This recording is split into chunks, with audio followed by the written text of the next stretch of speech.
Pada video sebelumnya, kita telah membahas masa praaksara di Indonesia. Sekarang, kita akan memasuki rentang waktu di mana Indonesia sudah mulai masuk ke masa aksara atau masa sejarah. Awal dimulainya masa sejarah setiap bangsa dan negara berbeda-beda, tergantung dengan artefak tulisan tertua yang ditemukan di negara tersebut.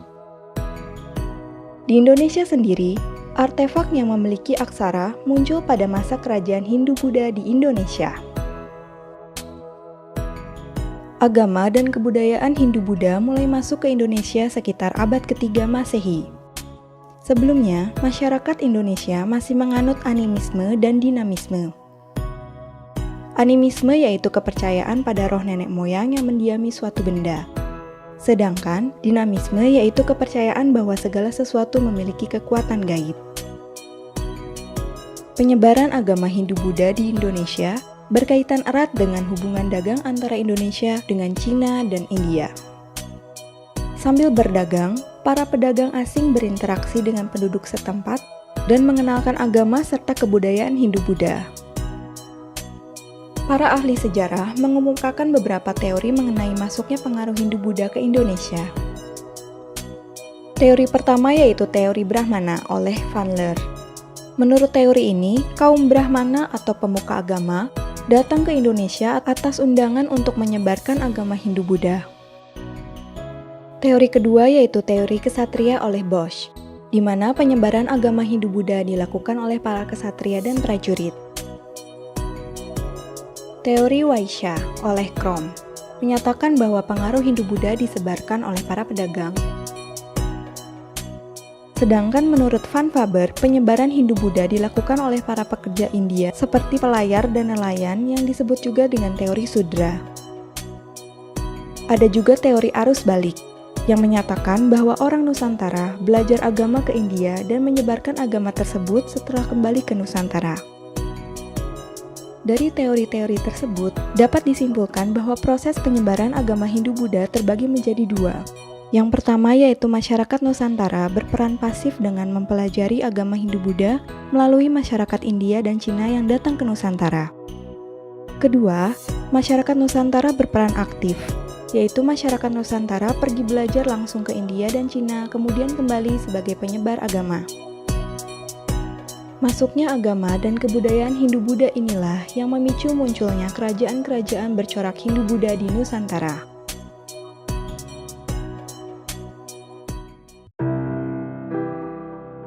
Kerajaan Hindu tertua di Indonesia yaitu Kerajaan Kutai Martapura, yang berdiri pada abad keempat Masehi. Kerajaan ini terletak di Muara Kaman, Kalimantan Timur, tepatnya di hulu Sungai Mahakam. Kerajaan ini didirikan oleh raja pertamanya yang bernama Kudungga. Nama Kutai diberikan oleh para ahli karena tidak ada peninggalan yang secara jelas menyebutkan nama kerajaan ini. Kerajaan Kutai mengalami masa kejayaannya di bawah pemerintahan Raja Mulawarman yang merupakan anak dari Asmawarman dan cucu dari Kudungga. Hal ini diketahui dari peninggalan sejarahnya yang berupa 7 prasasti Yupa yang ditulis menggunakan bahasa Sanskerta dan huruf Palawa. Yupa tersebut merupakan tugu batu peringatan yang dibuat oleh para Brahmana atas kedermawanan Raja Mulawarman. Prasasti yang ditulis dalam tiang batu merupakan ciri khas kebudayaan kerajaan Kutai. Yupa yang ditulis menggunakan huruf Palawa memunculkan fakta adanya pengaruh India Selatan di Kutai pada masa ini. Tiang batu atau Yupa ini merupakan kelanjutan dari budaya purba zaman Megalitikum atau zaman batu besar. Kerajaan Kutai berakhir pada saat raja terakhirnya, Maharaja Dharmasetia, mati di tangan Raja Kutai Kertanegara. Kerajaan Buddha di Sumatera muncul sekitar abad ke-6 dan ke-7 Masehi. Berdasarkan catatan sejarah, ada 2 kerajaan, yaitu Kerajaan Melayu dan Kerajaan Sriwijaya. Kerajaan Melayu diperkirakan berpusat di daerah Jambi, di tepi alur Sungai Batanghari. Keberadaan kerajaan ini diperkuat oleh catatan perjalanan seorang pengelana dari Cina yang bernama Itsing. Nama kerajaan Melayu juga muncul pada kitab Negara Kertagama yang menyebutkan mengenai ekspedisi penaklukan ke Sumatera yang disebut dengan ekspedisi Pamalayu. Sejarah kerajaan di Sumatera sejak abad ke-7 didominasi oleh Kerajaan Sriwijaya. Kerajaan ini awalnya berpusat di sekitar Sungai Batanghari, pantai timur Sumatera, lalu meluas hingga ke Semenanjung Malaya dan Jawa Barat.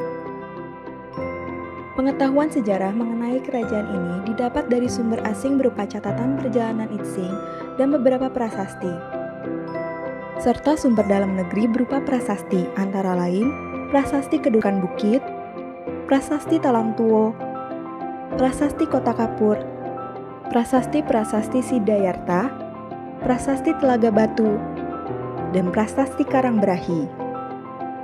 Ditemukan juga peninggalan berupa candi, yaitu Candi Muaro Jambi dan Candi Muara Takus.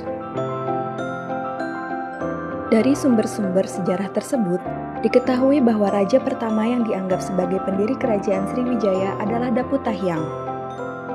Ia berhasil memperluas wilayah kekuasaannya dengan menaklukkan daerah Jambi yang sebelumnya merupakan wilayah kerajaan Melayu.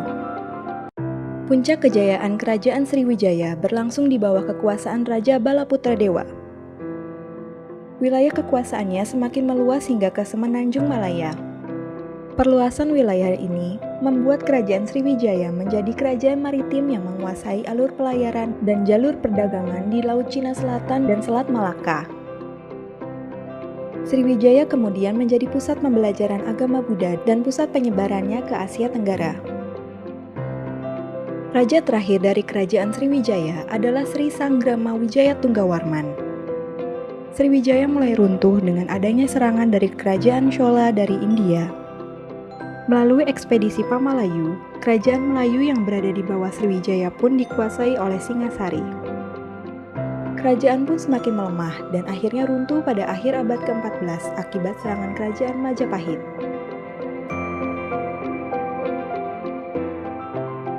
Pada abad ke-4 hingga ke-7 Masehi, kerajaan yang berkuasa di wilayah barat Pulau Jawa adalah Kerajaan Tarumanegara. Kerajaan ini didirikan oleh raja pertamanya Jaya Singawarman yang berlokasi di daerah Bogor, Jawa Barat. Sumber sejarah dari Kerajaan Tarumanegara berupa 7 buah prasasti. Prasasti Ciaruten, Prasasti Kebon Kopi, Prasasti Jambu, Prasasti Muara Ciaten, Prasasti Tugu, Prasasti Pasir Awi, dan Prasasti Munjul. Sumber sejarah lain yaitu catatan sejarah penjelajah Cina bernama Fahien yang menyebutkan keberadaan Kerajaan Tarumanegara. Ada pula catatan dari kerajaan dinasti Sui dan dinasti Tang. Peninggalan prasasti yang ditulis dengan bahasa Sanskerta dan huruf Pallawa menunjukkan kuatnya pengaruh Hindu-India pada kerajaan ini. Dari beberapa prasasti tersebut, dapat diketahui bahwa raja besar yang memimpin kerajaan Tarumanegara adalah Raja Purnawarman. Kehidupan masyarakat kerajaan Tarumanegara mengandalkan sektor pertanian dan perdagangan. Hal ini dibuktikan dari isi prasasti Tugu yang dibuat pada masa Raja Purnawarman mengenai penggalian sungai. Penggalian ini berupaya untuk menghindari banjir dan untuk mengisi irigasi pertanian. Tarumanegara menganut agama Hindu beraliran Wisnu. Hal ini didasarkan dengan penemuan prasasti Kebon Kopi. Pada prasasti tersebut memuat 2 kaki gajah air wata. Namun berdasarkan berita Fahien, menyebutkan bahwa ada pula sedikit masyarakat yang beragama Buddha dan animisme.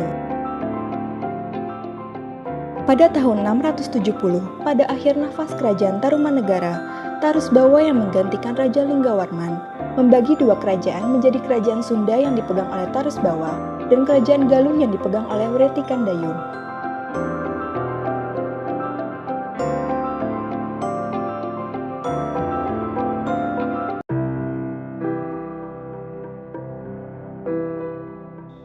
Kerajaan ini kemudian berkembang menjadi kerajaan Pajajaran yang awalnya bertempat di Galuh, Jawa Barat.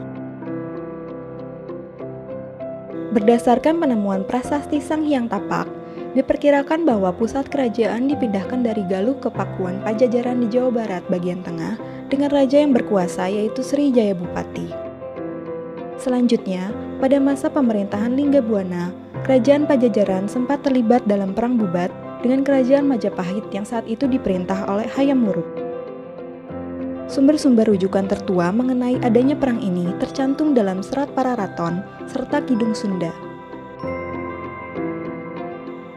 Kerajaan ini mengalami masa keemasan pada masa pemerintahan Sri Baduga Maharaja Ratu Jayadewata, atau lebih dikenal dalam literatur Sunda sebagai Prabu Siliwangi. Di Bogor, dibangun pura untuk menghormatinya, bernama Pura Parahyangan Agung Jagatkarta. Pada masa pemerintahan Ratu Jayadewata, mulai ada penduduk Pajajaran yang menganut agama Islam. Pada pemerintahan selanjutnya, kerajaan Pajajaran runtuh akibat serangan bertubi-tubi dari pasukan kerajaan Islam Banten.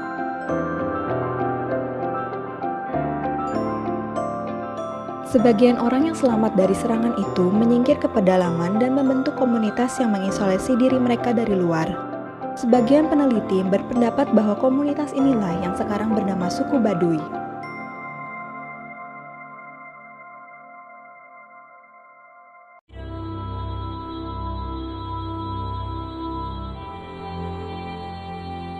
Kisah kerajaan-kerajaan Hindu-Buddha di Indonesia tidak terhenti sampai di sini.